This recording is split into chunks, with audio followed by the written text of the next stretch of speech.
সম্মানিত ভাইরা, মুরব্বিয়া এবং আমার প্রিয় মা বোনেরা, আসসালামু আলাইকুম।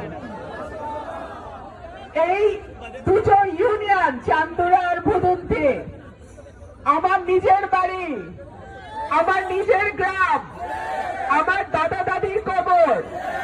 সুতরাং এখানে আমি ভোট চাব না। এখানের মানুষ তার ঘরের মেয়ে হিসেবে আমাকে ভোট দিবে। অনেকে বলে 17টা ইউনিয়ন তো ছিল, এই দুইটা কেন আনলেন?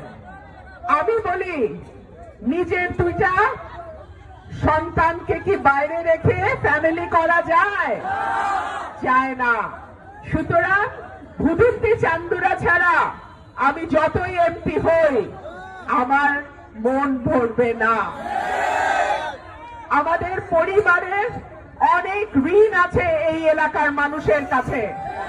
1973 সাল আপনাদের কারো বাবা, কারো চাচা, কারো দাদা, আপনাদের পরিবারের লোকজনই ভোট দিয়েছিল আমার বাবাকে। আপনারা বিপুল ভোটে তাকে পাশ করিয়েছিলেন, কিন্তু তিনি কাজ করতে পারেন নাই, তাকে কাজ করতে দেয়া হয় নাই। আমার সেই ঋণ পরিশোধের সময় এসছে।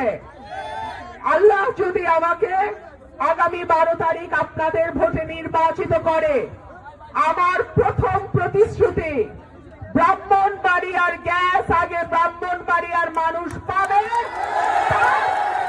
তারপরে এই গ্যাস বাংলাদেশের অন্য কোথাও যাবে। এই গ্যাস আনার জন্য সংসদে কথা বলা, মন্ত্রণালয়ে কাজ করা এবং যদি কোনোটাতেই কাজ না হয় ঢাকা সিলেট হাইওয়ে বন্ধ করে দেয়।